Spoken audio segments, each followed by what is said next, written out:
ఎవరిని ప్రేమిస్తున్నాడు? ఎవరిని ప్రేమిస్తున్నాడు ఆయన? ఇక్కడ ఎక్కడే ఉందండి, ఏముంది ఇక్కడ? మనలను ప్రేమించుచు. ఎవరిని ప్రేమిస్తున్నాడు అంటే మనలను ప్రేమిస్తున్నాడు. కంటిన్యూస్గా ఆయన ప్రేమిస్తూనే ఉన్నాడు.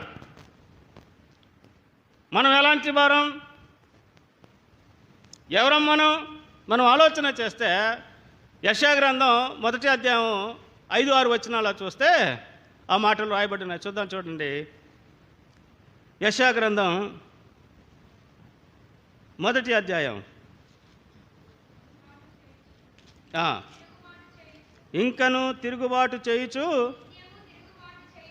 నిత్యము తిరుగుబాటు చేయుచు మీరేలా ఇంకను కొట్టబడుచున్నారు. 2వ వచనం కూడా చూడండి. 2వ వచనం. యెహోవా మాటలాడుచున్నాడు, ఆకాశమా ఆలకించు, భూమి చెవియొగ్గుము. నేను పిల్లలను పెంచి గొప్పవారినిగా చేసి తిని, వారు నా మీద తిరుగుబడి ఉన్నారు. ఆకాశమా చెవియొగ్గు, భూమి ఆలకించు. నేనేం చేశానంట? నేను పిల్లలను పెంచాను, వారిని ఏం చేశాను? గొప్పవారినిగా చేశాను. ఇప్పుడు ఏం చేస్తున్నారు వాళ్ళు? ఇప్పుడు ఏం చేస్తున్నారంట? వారు నా మీద తిరుగుబడి ఉన్నారు. ఎవరం మనం? ఎవరమండి మనం? ఇక్కడే కదండి రాయబడి ఉంది, తిరుగుబడిన వారం. అవునా కాదా? ఎవరం మనం? తిరుగుబాటు చేసిన వారం. ఎవరికి తిరుగుబాటు చేశాం? దేవునికి వ్యతిరేకంగా తిరుగుబాటు చేశాం. ఎఫెసీయులకు రాసిన పత్రిక 1వ అధ్యాయంలో చూస్తే జగత్ పునాది వేయబడక మునిపే ఆయన మనల్ని నిర్ణయించుకున్నాడు. అయితే మనం ఏం చేశాం? తిరుగుబాటు చేశాం. ఎవరైనా ప్రేమిస్తారా తిరుగుబాటు చేసిన వారిని? ఏమండి, ఎవరైనా ప్రేమిస్తారా? ఎవరైనా క్షమిస్తారా? ప్రేమిస్తూనే ఉంటారా? యోహాను సువార్త ఉంది, దేవుడు లోకమును ఎంతో ప్రేమించాను. దేవుని ప్రేమ అది కంటిన్యూస్గా ఉండేది. ఎలాంటి వారి పట్ల ఉంటుంది? తిరుగుబాటు చేసిన వారు. ఇంకొక మాట చూడండి ప్రియులారా. రోమీయులకు రాసిన పత్రిక 5వ అధ్యాయం 8వ వచనం. రోమీయులకు రాసిన పత్రిక 5వ అధ్యాయం. అయితే దేవుడు మన ఎడల తన ప్రేమను వెల్లడిపరచుచున్నాడు. ఎట్లనగా మనమింకను పాపులమై ఉండగానే క్రీస్తు మన కొరకు చనిపోయి. ఇప్పుడు ఎవరు మనం?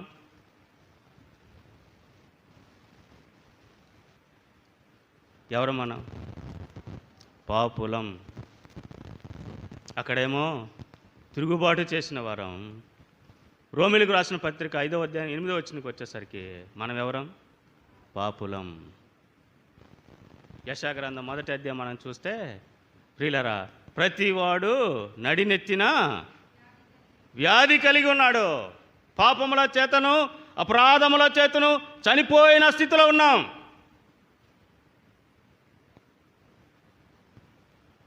ప్రేమించలేని స్థానంలో ఉన్నాం. మనుషులైతే చనిపోయిన శవాన్ని ఎవరైనా ప్రేమిస్తారా అంటే, ఎవరైనా ప్రేమిస్తారా చనిపోయిన శవాన్ని? ఎవరో ప్రేమించరు. ఇక్కడ 5వ అధ్యాయం 8వ వచనంలో చూస్తే, అయితే దేవుడు మన ఎడల తన ప్రేమను వెల్లడిపరుస్తున్నాడు. దేవుని ప్రేమ ఆయన వెల్లడిపరుస్తున్నాడు. ఆయన దాచిపెట్టుకోలేదు తన ప్రేమను. మొదటి యోహాను పత్రికలో చూస్తే మొదట మనము ప్రేమించితిమని కాదు, తానే మనలను ప్రేమించి. మనం ఆయనను ప్రేమించలేదంటండి. దేవుని వాక్యం సెలవిస్తూ ఉంది. మనం ఆయనను ప్రేమించలేదు. ఆయన ఏం చేశాడంట? ఆయనే మనలను ప్రేమిస్తున్నాడు. మన క్వాలిఫికేషన్స్ ఏంటండి? ఈ లోకంలో ప్రేమించాలంటే క్వాలిఫికేషన్స్ ఉంటాయి. అందం ఉండాలి, ఆరోగ్యం ఉండాలి, డబ్బు ఉండాలి, ఉద్యోగం ఉండాలి, హోదా ఉండాలి. ఒక అతను పెళ్లి చూపులకి వెళ్ళాడంట. పెళ్లి చూపులకి వెళ్తే వాళ్ళు అడిగారంట, నీ ఏం చేస్తున్నావు అంటే, నేను గవర్నమెంట్ జాబ్ అండి అని చెప్పాడంట. ఏం చెప్పాడు? గవర్నమెంట్ జాబ్ అని చెప్పాడంట. తీరా ఆ వ్యక్తిని అడిగారు, ఏం జాబ్ అయ్యా, గవర్నమెంట్ జాబ్ ఏం జాబ్ అని అంటే, నేను వాలంటీర్ని అన్నాడంట. ఏమన్నాడు చెప్పాలి? ఏమన్నాడు? నేను వాలంటీర్ని అన్నాడంట. వెంటనే ఏం చేశాడు తెలుసా? తినేవి కూడా లాక్కొని బయటికి పంపించారు. తినేవి కూడా లాక్కొని బయటికి పంపించారు. మనము ప్రేమించాలి అంటే అర్హతను చూస్తాం. మనము ప్రేమించాలి అంటే హోదాని చూస్తాం.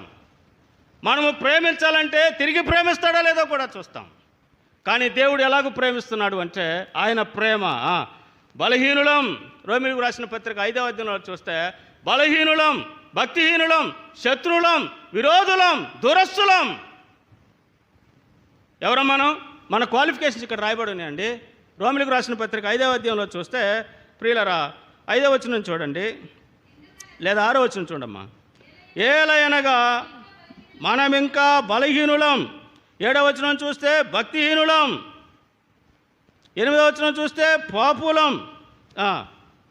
9వ వచనం చూస్తే అనీతిమంతులం. ఏంటి మన క్వాలిఫికేషన్స్? అక్కడేమో తిరగబడిన వారం, తిరుగుబాటు చేసిన వారం, పాపులం. ఇక్కడ చూస్తే భక్తిహీనులం, బలహీనులం, శత్రువులం. దేవుడేం చేస్తున్నాడు?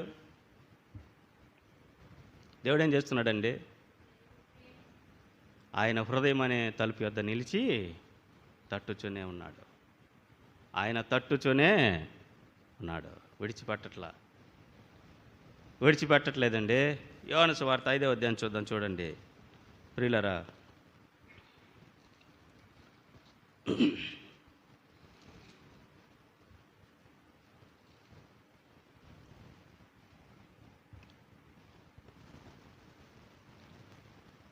ఐదవ వచనం చూడండి బ్రదర్.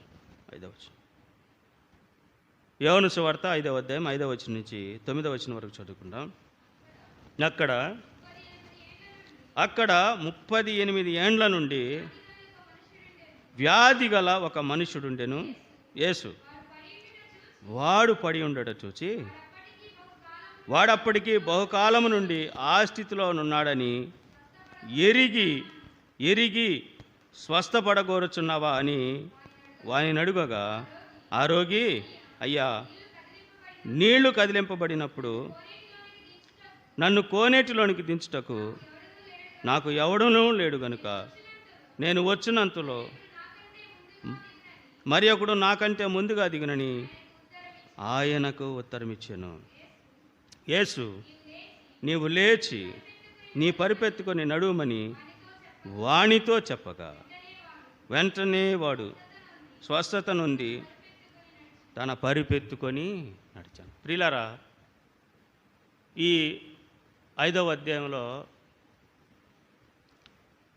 చాలా ప్రాముఖ్యమైన సంగతి ఉంది ఈ ప్యాసేజ్లో. బెతస్దా అనబడిన కోనేరు వద్ద ఒక వ్యక్తి ఉన్నాడు. ఎన్ని సంవత్సరాలు ఉంటాయండి అతనికి? ఎన్ని సంవత్సరాలు ఉంటాయో మనకు తెలీదు. కానీ ఆ స్థితిలో 38 ఏళ్ళు ఉన్నాడంటండి. ఎన్ని సంవత్సరాలు? బంధువులు ఉన్నారా పక్కన? చెప్పండి. తల్లిదండ్రులు ఉన్నారా పక్కన? స్నేహితులు ఉన్నారా పక్కన? బాగోగులు చూసుకునేవారు ఉన్నారా పక్కన? ఆదరించేవారున్నారా పక్కన? సహాయం చేసేవారున్నారా పక్కన? ఎవరున్నారండి? ఎవరున్నారు? అక్కడ రాయబడిందే చెప్పండి.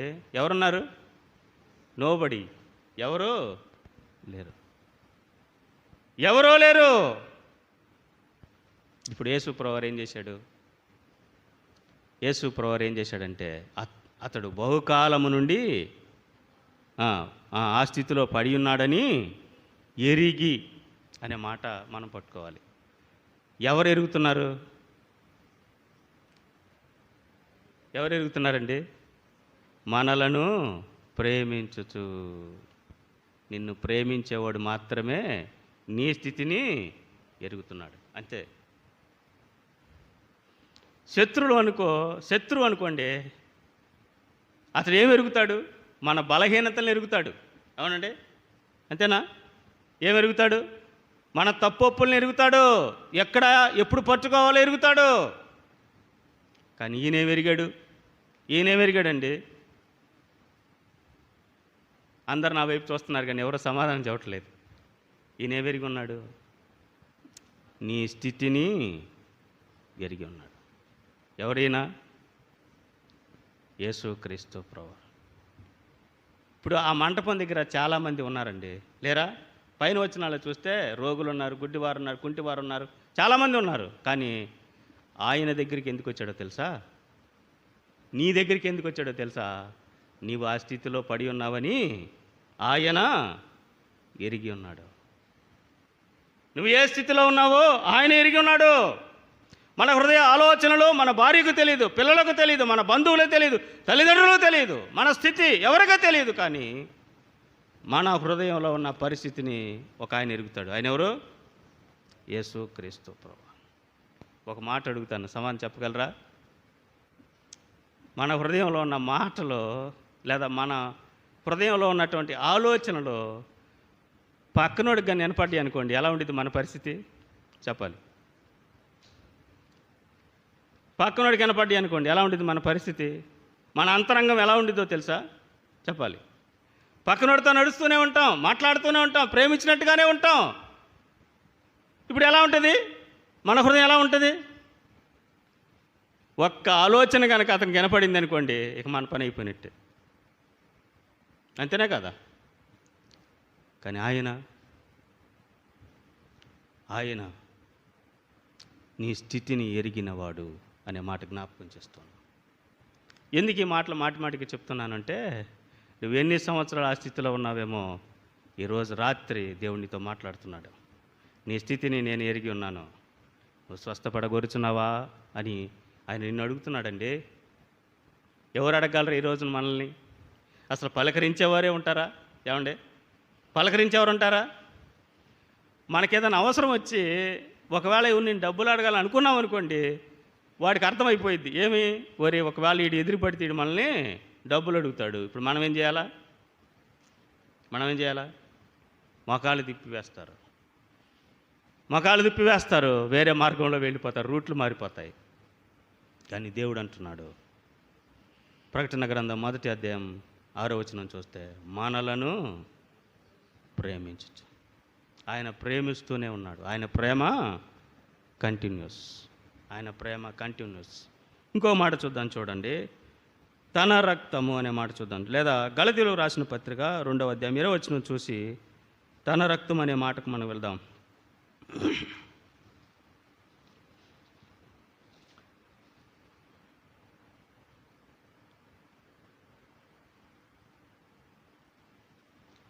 రెండవ అధ్యాయం 20వ వచనం, పేజీ సంఖ్య 169 అండి. నేను క్రీస్తుతో కూడా సిలువ వేయబడి ఉన్నాను, ఇకను జీవించువాడను నేను కాను, క్రీస్తు నా యందు జీవించుచున్నాడు. నేనిప్పుడు శరీరమందు జీవించుచున్న జీవితము నన్ను ప్రేమించి నా కొరకు తన్ను తాను అప్పగించుకొనిన దేవుని కుమారుని యందలి విశ్వాసము వలన జీవించుచున్నాను. ఎవరిని ప్రేమించాడంట? నన్ను ప్రేమించాడు. మనం చెప్పగలమా? మన హృదయం మీద చేసుకుని ఆయన నన్ను ప్రేమించాడు. పౌలు గారి స్థితి ఏంటండి? పౌలు గారి స్థితి ఏంటి? సంఘమును పాడు చేయటానికి చూసినవాడు, అనేకులను చంపటానికి చూసినవాడు. ఇప్పుడేమంటున్నాడు? ఆ స్థితిని ఆయన మరచిపోయాడు. ఇప్పుడేమంటున్నాడు? నన్ను ప్రేమించి. కింద మాటలు చూస్తే, నన్ను ప్రేమించి నా కొరకు తన్ను తాను అప్పగించుకొని. ఆయన ప్రేమించటం మాత్రమే కాదు, ఆయన ఏం చేశాడు? నీ కొరకు తన్ను తాను అప్పగించుకున్నాడు. నిన్ను ప్రేమించాడు, మంచిదే. ఇప్పుడు ఆయన ఏం చేశాడు? నీ కోసం తన్ను తాను అప్పగించుకున్నాడు. ఎవరైనా ఉన్నారా? ఒకరి కోసం ఒకరు అప్పగించుకుని ఎవరున్నారా? చెప్పాలి, ఉన్నారా? దేవుడు ప్రేమ స్వరూపి. ఆయన ప్రేమ అలాంటిదంటే మాట చెబుతానండి. ఆయన ప్రేమ ఆయన ఎక్కడికి తీసుకొచ్చిందో తెలుసా? షడ్రక్ మేషక్ అబేద్నెగోలు అగ్నిగుండంలో ఉన్నప్పుడు ఆయన అగ్నిగుండంలోనికి వచ్చాడు. ఇప్పుడు ఆయన ఎక్కడికి వచ్చాడో తెలుసా? ఆయన ప్రేమ ఎక్కడికి నడిపించిందో తెలుసా?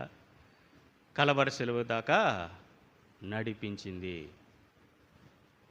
ఎక్కడికి నడిపించింది? ఎందుకు ఈ మాటలు మాటికి నేను జ్ఞాపకం చేస్తున్నానంటే, ఆయన ప్రేమించాడు అంత మాత్రమే కాదు, ఆయన ప్రేమ నడిపించింది. ఎక్కడికి నడిపించింది? సిలువ మీదకు నడిపించింది. ఏ పాప మెరుగని పావనమూర్తి పాప విమోచకుడు అనే పాట మనం పాడుతూ ఉంటాం. ఏ పాప మెరుగని పావనమూర్తి ఎక్కడికి వచ్చాడు? ఎక్కడికి వచ్చాడండి? అప్పగించుకునే స్థానానికి వచ్చాడు. నువ్వు పడి ఉన్న చోటికి వచ్చాడు. ప్రతస్థ అనబడిన కోనేరు వద్ద ఒక అతను పడి ఉన్నాడు. 38 ఏండ్ల నుండి పడి ఉన్నాడు. దేవుడు ఎక్కడికి వచ్చాడు? మనుషులు పంపించి పలానోడు అక్కడ ఉన్నాడు రమ్మని పిలిచాడా? ఏమండి, రమ్మని పిలిచాడా? దూతలను పంపించాడా? లేదు లేదు. ఆయన ఏం చేశాడు? నేరుగా వచ్చాడు. మత్తయి సువార్త 8వ అధ్యాయంలో కూడా ఒక మాట ఉంది చూడండి. ఆయన 5వ అధ్యాయంలో ఆయన కొండ మీదకి వెళ్ళాడు.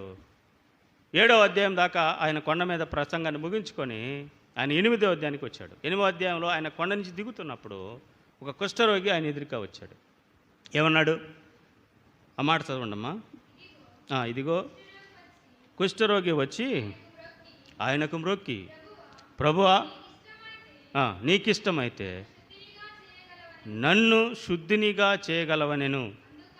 అందుకైన చెయ్యి చాచి వానిని ముట్టి, నాకిష్టమే నువ్వు శుద్ధుడు కమ్మని చెప్పగా. ఇక్కడ ఈ సందర్భంలో ప్రాముఖ్యమైన సంగతిని మనం ఆలోచన చేద్దాం. ఏంటి ప్రాముఖ్యమైన సంగతి?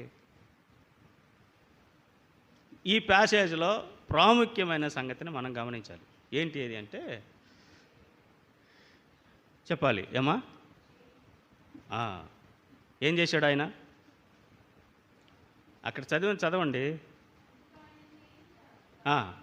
చేయి చాచి వానిని ముట్టి. చాలండి. చేయి చాచి వానిని ముట్టి. కుష్ఠరోగి స్థితి ఏంటి? దూరముగా నిల్చుండి మాట్లాడుతున్నాడు. దేవుడు ఏం చేశాడు? సమీపానికి వచ్చాడండి. ఎక్కడికి వచ్చాడు? సమీపానికి వచ్చాడు, దగ్గరకు వచ్చాడు, చెయ్యి చాచాడు, ఆయనను ముట్టాడు. పాపి అయిన మనుషుడు, ఊరి వెలుపల ఉండవలసిన మనుషుణ్ణి యేసు క్రీస్తు ప్రభువారు ప్రేమించాడు. అంత మాత్రమే కాదు, ఆయన ప్రేమ కార్యరూపంలో చూపించాడు. ఆయన ప్రేమ కార్యరూపం ఏంటంటే, ఆయన చేయి చాచి ఆయన ముట్టాడు. కుష్ఠరోగిని ముట్టడానికి ఎవరు ఇష్టపడరు? పాపి అయిన నిన్ను ప్రేమించడానికి ఎవరు ఇష్టపడరు? కానీ దేవుడు ఏం చేశాడో తెలుసా? నిన్ను ప్రేమించాడు, ప్రేమిస్తూనే ఉన్నాడు. నిన్ను ప్రేమిస్తూనే ఉన్నాడు. అయితే ఏం చేశాడో తెలుసా? నీ కోసం ఆయన ఈ లోకానికి వచ్చాడు. తిమోతికి రాసిన పత్రిక 1వ అధ్యాయం చూస్తే 16వ వచనం అనుకుంటాను. పాపులను రక్షించుటకు క్రీస్తు యేసు ఈ లోకంలోనికి వచ్చినను మాట నమ్మదగినది, పూర్ణాంగీకారమునకు యోగ్యమునై ఉన్నది. పాపులను రక్షించటానికి యేసు క్రీస్తు ప్రభువారు ఈ లోకానికి వచ్చాడు.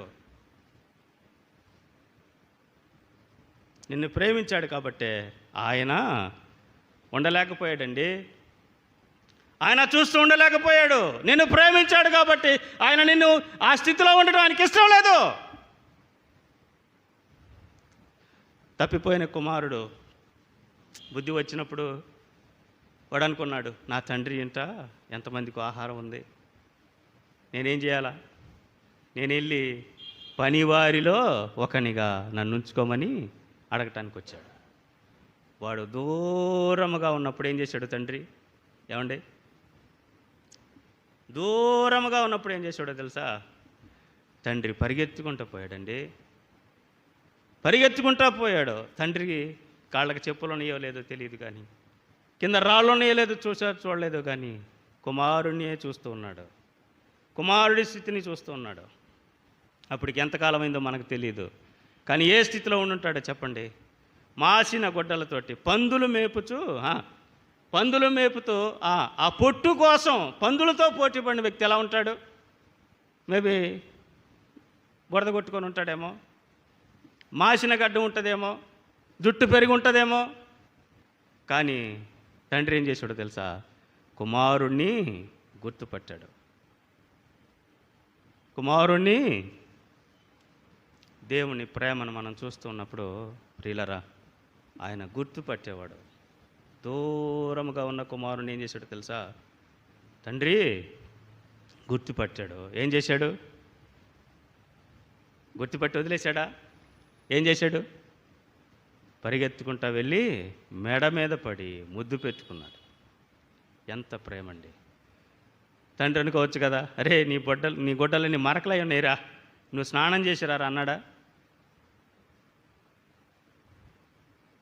దేవుడు ఎలా చెప్పాలో తెలియట్లేదు. ఆయన ప్రేమకు, అందుకే అన్నారు భక్తులు, అగాపే ప్రేమ. ఆయన ప్రేమ ఎత్తు లోతు వెడల్పు ఎవరో కొలవలేనిదండి.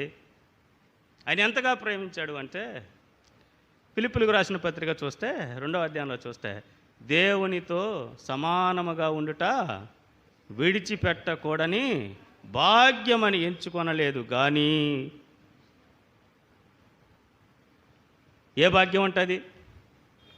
ప్రియులారా, నిన్ను ప్రేమించిన ఆయన, నీ కోసం పరిగెట్టిన ఆయన, నీ కోసం అప్పగించుకున్న ఆయన, నీ కోసం ప్రాణం పెట్టిన ఆయన ఏ భాగ్యాన్ని విడిచిపెట్టాడో తెలుసా? దేవునితో సమానముగా ఉండుట విడిచిపెట్టకూడని భాగ్యమని ఎంచుకొనలేదు కానీ మనుష్యుల పోలికగా పుట్టాడు. మనుష్యుల పోలికగా పుట్టి దాసుని స్వరూపాన్ని ధరించుకొని దీనునిగా రిక్తునిగా. ఎందుకయ్యాడో తెలుసా? అపోస్తలుడు కానీ దేవుడు దహించి అగ్ని అయి ఉన్నాడు. ఆయన అదే స్వరూపంలో కిందకి దిగితే మనం మాడి మసైపోతాం. మనం మాడి మసైపోతామండి. అందుకే ఆయన ఏం చేశాడో తెలుసా? ప్రేమ కలిగిన దేవుడు ఏం చేశాడు? మనుష్యుల పోలికగా పుట్టాడు. హెబ్రీయులకు రాసిన పత్రిక 3వ అధ్యాయంలో చూస్తే, కాబట్టి ఆ పిల్లలు రక్త మాంసములు గలవారైనందున, కింద వచనాలు చూస్తే, ఆయన కూడా రక్త మాంసములలో పాలివాడు ఆయను. అప్పగించుకున్నాడే దేవుడు. ఆయన ఏ స్థితికి వచ్చాడో తెలుసా? నీ వలే మనుషులుగా పోలికగా పుట్టాడు. ఇంకేం చేశాడో తెలుసా? రక్త మాంసములలో పాలివాడయ్యాడు. ప్రేమిస్తున్నామని చెప్తున్నామే, నీ ప్రేమ ఎలా ఉండాలో తెలుసా? నీ ప్రేమ ఎలా ఉండాలో తెలుసా? నీ ప్రేమ కార్యరూపంలో ఉండాలి. ఈ లోకంలో అలాంటి ప్రేమ ఎక్కడా లేదండి. ఈ లోకంలో ఎక్కడ వెతికినా అలాంటి ప్రేమ లేదు. ఒక్క దేవుడు మాత్రమే నిన్ను ప్రేమించగలడు. ఆయన ప్రేమ, ఆయన ప్రేమిస్తూనే ఉన్నాడు. ఇంకో మాట చూద్దాం చూడండి. తన రక్తం వలన, మత్తయి సువార్త చూద్దాం చూడండి. మత్తయి సువార్త 26వ అధ్యాయం 28వ వచనం.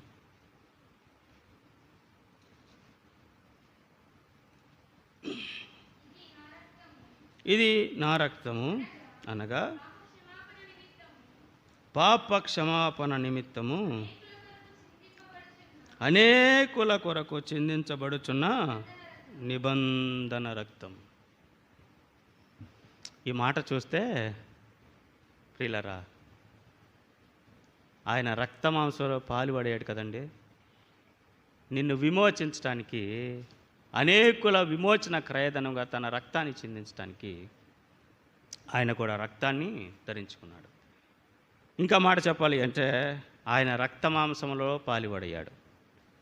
పాలుపడవటమే మాత్రమే కాదు, ఆయన ఏం చేశాడు? మన కొరకు తన రక్తాన్ని చిందించాడు. రక్తాన్ని చిందించాలంటే ఎలా పాసిబుల్ అవుతుంది చెప్పాలి? ఎలా పాసిబుల్ అవుతుంది? ఒకని శరీరంలో రక్తం బయటకు రావాలంటే ఎలా వస్తుంది రక్తం? ఎలా వస్తుందండి? గాయములు చేయబడాలి. ఒక సహోదరుడు అంటూ అన్నాడు ఈ మాట. సుమారుగా 4,000కు పైగా ఆయన శరీరంలో గాయాలయ్యాయంట. ఎన్ని వేలు? ఆయన గాయపడ్డాడు. ఆయన రక్తం చిందించడానికి ఆయన గాయపరచబడ్డాడు. ఎందుకో తెలుసా? యెషయా గ్రంథంలో చూస్తే నడినెత్తి మొదలుకొని అరికాలి వరకు కొంచెమైనను స్వస్థత లేని మన కోసం ఆయన నిలువెల్లా గాయపరచబడ్డాడు. ఆలోచన చేద్దాం, ఎంతగా గాయపరచబడ్డాడు. తలన ముళ్ళ కిరీటం, కాళ్ళ చేతుల్లో మ్రేకులు, పక్కలో బల్లెపోటు, వీపంతయు కొరడా దెబ్బలు, పిడిగుత్తులు. ఇందాక చదివాం కదా, ఆయన అప్పగించుకున్నాడు. ఎవరికి అప్పగించుకున్నాడండి? ఎవరికి అప్పగించుకున్నాడు? మరలా మౌనంగానే చూస్తున్నారు. నేనేం మార్క్స్ అయ్యలేండి. ఎవరికి అప్పగించుకున్నాడు? గాయాలు చేసేవారికి అప్పగించుకున్నాడు. సాధారణ మానవానికి అప్పగించుకున్నాడు. మాటతో సమస్తమును కలుగు చేసిన దేవుడు, మాటతో చనిపోయిన వారిని లేపిన దేవుడు, మాటతో గాలిని సముద్రమును దాని పొంగునాపిన దేవుడు ఇప్పుడు ఎక్కడ? కలవశిలలోకి వచ్చేసరికి ఆయన మౌని అయ్యాడు. యెషయా గ్రంథం 53లో చూస్తే ఆయన నోరు తెరవలేదు. ఆయన నోరు తెరవలేదు. ఎందుకో తెలుసా? తన రక్తము వలన నిన్ను విమోచించడానికి ఆయన తనను తాను అప్పగించు. ఇంకో మాట చూద్దాం, చూడండి. హెబ్రీయులకు రాసిన పత్రిక 9వ అధ్యాయం 12వ వచనం. నేను త్వరగా మరి దాటిపోవాలని అనుకుంటున్నాను. అమ్మా, మేకల యొక్కయు కోడెల యొక్కయు రక్తముతో కాక తన స్వరక్తముతో ఒక్కసారి పరిశుద్ధ స్థలములో ప్రవేశించెను. మనలను విమోచించటానికి ఇక్కడ ఏముందంట? ఎడ్ల ఎక్కయు కోడెల ఎక్కయు మేకల రక్తం సరిపోలేదు. ఎవరి రక్తం కావాల్సి వచ్చింది? పరిశుద్ధుని యొక్క రక్తం కావాల్సి వచ్చింది. అందుకే హెబ్రీ పత్రిక 7:26లో చూస్తే పవిత్రుడు, నిర్దోషి, నిష్కల్మషుడు, పాపుల్లో చేరక ప్రత్యేకంగా ఉన్నవాడు, ఇట్టి యాజకుడు సరిపోయినవాడు. ఎవరి రక్తం కావాల్సి వచ్చింది? పవిత్రుడైనటువంటి ఆయన రక్తం కావాల్సి వచ్చింది. లోకంలో ఒక శ్లోకం ఉంది, సర్వపాప పరిహారో రక్త ప్రోక్షణం ఆవశ్యకం, తద్రక్తం పరమాత్మేనం పుణ్యదాన బలియాగం. సర్వ పాపాలు పరిహరించబడాలంటే పవిత్రుని రక్తం అవసరం. పవిత్రుడనే దేవుడు ఈ లోకాన్ని దిగి వచ్చాడు. ఆయన మనందరి కోసం తన రక్తాన్ని చిందించాడు. మూడో మాట చూద్దాం, నేను త్వరగా దాటిపోతాను. విడిపించుట. మత్తయి సువార్త 20వ అధ్యాయం 28వ వచనం చూడండి.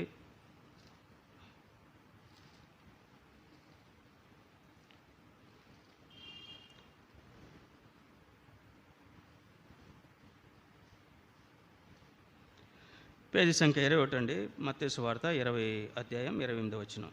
అలాగే మనుష్య కుమారుడు పరిచారము చేయించుకొనుటకు రాలేదు కానీ పరిచారము చేయుటకును అనేకులకు ప్రతిగా విమోచన క్రయధనముగా తన ప్రాణమునిచ్చుటకు వచ్చెను. ఎందుకు వచ్చాడంట యేసుక్రీస్తు ప్రభువారు? ఎందుకు వచ్చాడంటే తెలుసా? నీ ప్రాణాన్ని విమోచించడానికి. నీ ప్రాణ విమోచన క్రయధనం బహు గొప్పది. అయితే యేసుక్రీస్తు ప్రభువారు ఏం చేశాడో తెలుసా? నీ ప్రాణాన్ని విమోచించడానికి తన ప్రాణాన్ని పెట్టాడండి. నిన్ను విమోచించటానికి ఆయన తన ప్రాణాన్నే ధారపోశాడు. ఈ లోకంలో అత్యంత విలువైనది ఏదైనా ఉంది అంటే అది ప్రాణమే. అత్యంత విలువైనది ఏంటో తెలుసా? ప్రాణం. చాలామంది ఆస్తులు ఇవ్వచ్చు, ఇంకేదైనా ఇవ్వచ్చు, పొలాలు ఇవ్వచ్చు, కానీ ప్రాణం ఏమంటే ఎవరైనా ఇస్తారా? ప్రాణం ఇవ్వమంటే ఎవరైనా ఇస్తారా? ముసలామెను అడిగినా కూడా ఇదండి. ఏమ్మా అంటే, ఆహా కొద్ది కాలం ఉండాలి నేను అంటది. కానీ ఈయన ఏం చేశాడో తెలుసా? నిండు యవ్వన కాలంలో ఎంతకాలం బ్రతికాడో తెలుసా? 33.5 సంవత్సర కాలం నిండు యవ్వనంలో ఆయన తన ప్రాణాన్ని నీ కొరకు ధారపోశాడు.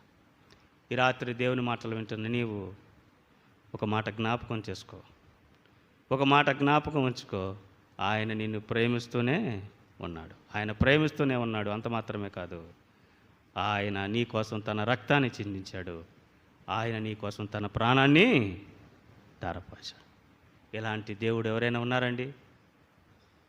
ఏమండి? నన్నుగా ప్రేమించేవారు, నిన్నుగా ప్రేమించేవారు ఎవరైనా ఉన్నారా? ఎవరూ లేరు. ఆయనే యేసుక్రీస్తు ప్రభువారు.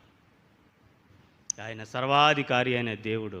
కానీ నిన్ను విమోచించడానికి వచ్చేసరికి ఆయన సాధారణ మానవానిగా అప్పగించు.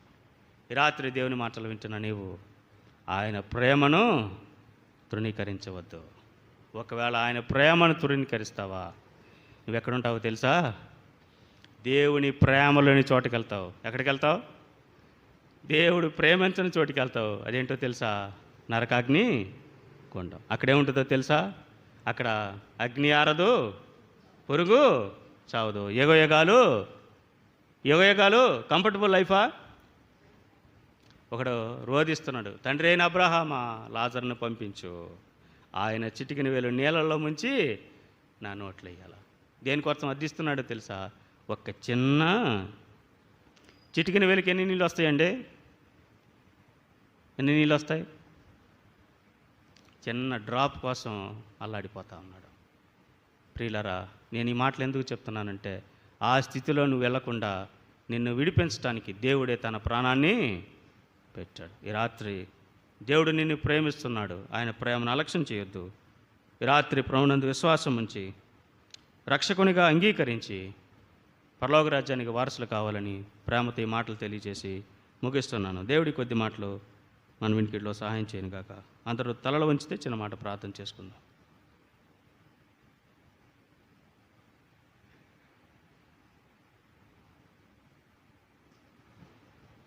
ప్రార్థన చేస్తాము. దేవుని వాక్యం వింటూ వచ్చాము. మనకు చెప్పబడిన ఈ మాటల్లో మనలను ప్రేమించినవాడు, అలాగ మనలను విడిపించినవాడు, మనలను తండ్రి యొక్క దేవునికి రాజ్యముగాను యాజకులుగాను చేసినటువంటి వాడు. ఆయన ప్రేమ మన జీవితంలో మనలను విడిపించింది. ఆయన ప్రేమ మనలను దేవుని రాజ్యముగాను యాజకులుగాను చేస్తుంది. ఆ ప్రేమను ఎరిగిన వారమై ఆయన యందు విశ్వాసం ఉంచడం ద్వారా ఈ గొప్ప కార్యం జరుగుతుంది. ఇంకెవరైనా ఈ జీవితంలో ప్రభువును అంగీకరించకుండా ఉంటే, కుష్ఠరోగిని ఎవరు ముట్టేవారు లేరు. కుష్ఠరోగిని అందరూ దూరంగానే ఉంచుతారు. కానీ కుష్ఠరోగిని ముట్టాడు, కుష్ఠరోగిని ప్రేమించాడు. కాబట్టి తప్పిపోయిన కుమారుడి జీవితాన్ని చూస్తున్నాం. ఆయన లోకానికి ఎవరికీ పనికి రాలేదు. పందులు మేపేవాడిగా ఉన్నాడు. ఎవరికి పనికిరాని వ్యక్తిగా మారిపోయాడు. ఎలాంటి రాజకుమారుడుగా ఉండవలసిన వాడు పనికిరాని వ్యక్తి అయ్యాడు. పందులు గాయడానికి కూడా ఎలిజిబిలిటీ లేదు. ఎవరు తన దగ్గరకు తీయలేదు. ఇలాంటి పనికిరాని వ్యక్తిని ఎవరైనా దగ్గరకు తీసుకుంటారా? ఎవరైనా ప్రేమిస్తారా?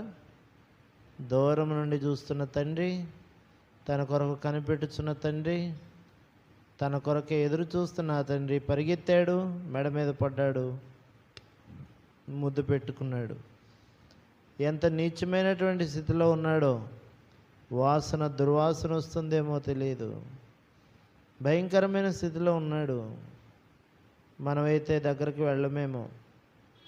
కానీ ఆయన ఏ స్థితిలో ఉన్నాడో ఆ స్థితిలోనే దగ్గరకు వచ్చాడు. కుష్ఠరోగి ఏ స్థితిలో ఉన్నాడో ఆ స్థితిలోనే దగ్గరకు వచ్చాడు. చూడండి, ఈ రెండింటికంటే భయంకరమైంది పాపం. ఈ పాపములో ఉన్న మనలను ఎవడు ప్రేమిస్తాడు? పాపిని ఎవరు దగ్గరకు తీస్తారు? ఒకవేళ కుష్ఠరోగి స్థితిని చూసి జాలిపడవచ్చు, తప్పిపోయిన కుమారుడి యొక్క స్థితిని చూసి అయ్యో పాపం చచ్చేటట్టున్నాడే, ఏమి లేదే అని కొంచెం ప్రేమించి భోజనం పెట్టచ్చు. కానీ పాపికి ఎవరు పెడతారు ఇదంతా? చూడండి, యెషయా గ్రంథం 1వ అధ్యాయంలో దేవుని మీద తిరుగుబాటు చేశామని రాసింది. ఇలాంటి తిరుగుబాటు కలిగిన అహంకార గర్వహృదయం కలిగిన మానవుణ్ణి చూస్తే ఎవరికైనా కోపం వస్తుంది. పాపములతో నిండి భక్తిహీనతతో నిండిన మరి వ్యక్తిని చూస్తే ఎవరికైనా అసహ్యం వేస్తుంది. కానీ ఆయనకి వేయట్లేదే. ఆయన మనుషులు ఎవరు ప్రేమించని స్థితిని కూడా ఆయన ప్రేమిస్తున్నాడు. ఇది ఎట్లాగ సాధ్యం? ఆయన మనల్ని సృష్టించాడు కాబట్టి, ఆయన మనల్ని ప్రేమిస్తున్నాడు, ఆయన చేతితో చేసుకున్నాడు కాబట్టి. ప్రియులరా, ఆయన్ని ప్రేమించకపోతే మనం వెళ్ళాల్సిన స్థానం తిరిగి రాని భయంకరమైన నిత్య నరకమే కదా. అందులో నుంచి రాలేం కదా, అది తెలుసు దేవునికి. అందుకే మనం అలాంటి స్థలానికి వెళ్ళకూడదని ప్రేమించాడు. ఇలాంటి నీచులైన మనలను ఎవరు ప్రేమించగలరు? ఆయన ప్రేమ మాత్రమే ప్రాణం పెట్టగలిగింది. ఆయన ప్రేమ పాపాలను తీసివేయడానికి రక్తం కార్చగలిగింది. ఆయన ప్రేమ మాత్రమే మనల్ని ముట్టుకుంది. ఆయన ప్రేమే మనల్ని దగ్గరకు తీసుకుంది. మనల్ని ఎవరు తీసుకోరండి, ఏదో మాటలు చెప్తారు, గుర్తుపెట్టుకోవాలి. సమాజంలో మనల్ని వాడుకోవచ్చు, కానీ సమాజం స్వలాభం కొరకు నిన్ను ప్రేమించవచ్చు. సమాజంలో అనేకులు కల్లబుల్లి మాటలు నీకు చెప్పవచ్చు, కానీ ఎవరు నిన్ను ఇట్లా ప్రేమించరు. ఆయన ప్రేమ చూస్తున్నావు కదా. ఆయన మాట వింటావా ఈ రాత్రి? ఆయన ఎందుకు విశ్వాసం ఉంచుతావా ఈ రాత్రి? నీ పాపం నుంచి నీకు విడుదల ఉంది. నీకు విడుదల ఉంది. శాపము నుంచి విడుదల ఉంది. దౌర్భాగ్యమైన స్థితి నుంచి విడుదల ఉంది. అనారోగ్య పరిస్థితి నుంచి స్వస్థత ఉంది. నిత్య నరకాన్ని, పాతాళం నుంచి విడుదల ఉంది. ఇవి ఇవ్వడానికి యేసు ప్రభు ఈ లోకానికి వచ్చాడు. అలాంటి స్థితిలో ఉంటే యేసయ్య నన్ను క్షమించు, నిజమేనాయన లోకం నన్ను వాడుకుంది, ఎరగలేకపోయాను, అందరూ నా వారు అనుకున్నాను, అందరూ నా బంధువులు అనుకున్నాను, అందరూ నాకన్నా ఎంతో ప్రేమిస్తున్నారు అనుకున్నాను. కానీ వారి యొక్క ప్రేమ నా జీవితంలో పరిమితితో కూడింది. వారి ప్రేమ తాత్కాలికమైంది, కానీ నీ ప్రేమ శాశ్వతమైనది. నీ ప్రేమ విడవనదు. నీ ప్రేమ ప్రాణం పెట్టింది. నీ ప్రేమ విడిపించేది. నేను నమ్ముతున్నాను. నీ రక్తంతో నన్ను శుద్ధి చేయి నాయనా, అంగీకరించు నా ప్రార్థనని అడుగు. యేసు ప్రభు నామంలో ప్రార్థన చేయి, నిన్ను విడుదల ప్రభు అనుగ్రహిస్తాడు. ప్రార్థన చేస్తామట్టి వారి కొరకు. ప్రేమ కలిగిన మా తండ్రి, వందనాలు చెల్లిస్తున్నాము. మా జీవితంలో నిజంగా ఈ ప్రేమను మేము రుచించినప్పుడు మాకు లోకంలో ఎక్కడ దొరకని ప్రేమ ఇది, ఎక్కడ ఎవరు ఇవ్వని ప్రేమ ఇది. నిజమే, మమ్మల్ని ఎవరు దగ్గరకు తీస్తారు? మా స్థాయిని బట్టి దగ్గరకు తీస్తారు. మా ఉద్యోగాలు, మా పరపతి, మా డబ్బు, మా దగ్గర ఉన్న బలాన్ని బట్టి ఎవరైనా మాతో స్నేహం చేస్తారు. ఏమి లేకపోతే నెట్టివేస్తారు. నిజమే నాయన. అయితే మీరు అలాగ చేయలేదే. అవును ప్రభా. నాయన, ఈ లోకంలో సమాజం కూడా ప్రభా బలగం ఉన్నవారిని ప్రేమించగలుగుతుంది, కానీ ఏమీ లేని వాడిని ఎవడు ప్రేమిస్తాడు? ఈనాడు ఒంటరి అయిన మమ్మలను, ఏమాత్రం ఎన్నిక లేని మమ్మలను, నాయన నీచులైన మమ్మలను మీరు ప్రేమించినందుకు వందనాలు. ఎవరైతే ఈ మాటలు వింటున్నారో, ఎవరైతే ఈ మాటల ద్వారా నాయన దర్శించబడ్డారో, ఎవరైతే ఈ మాటల చేత హెచ్చరించబడ్డారో వారిని ఆదరించండి, పాప క్షమాపణ ఇవ్వండి. వారిని దరి చేర్చుకునే దేవుడుగా వారు విశ్వాసం ఉంచడానికి మీ యందు సహాయం చేయండి, కనికరించండి. ఈ దివ్యమైన దేవుని యొక్క వాక్యమును మీరు మాకు ఇస్తున్నందుకే స్తుతిస్తూ, నీ ప్రేమను బట్టి మిమ్మల్ని ఆరాధిస్తూ, ఎందరైతే నిన్ను అంగీకరిస్తున్నారో, విశ్వసిస్తున్నారో, ప్రార్థిస్తున్నారో వారందరినీ ఆశీర్వదించి దీవించి పాప క్షమాపణ రక్షణ ఇమ్మని యేసు ప్రభు పరిశుద్ధమైన నామమును స్తుతించి ప్రార్థించి వేడుకొనుచున్నాము తండ్రి. ఆమేన్. తండ్రి అయిన దేవుని యొక్క ప్రేమ, క్రీస్తు కృప, పరిశుద్ధాత్మ యొక్క అన్యోన్య సహవాసం సదాకాలమైన రాడు పర్యంతరం సార్వత్రిక సంఘంలో సాల పరిశుద్ధులకు చేరవచ్చిన ప్రేమ బిడ్డలందరికీ, దూరం నుంచి దగ్గర నుంచి మాటలు విన్న వారందరికీ సదాకాలం తోడే నడిపించునుగాక. ఆమేన్.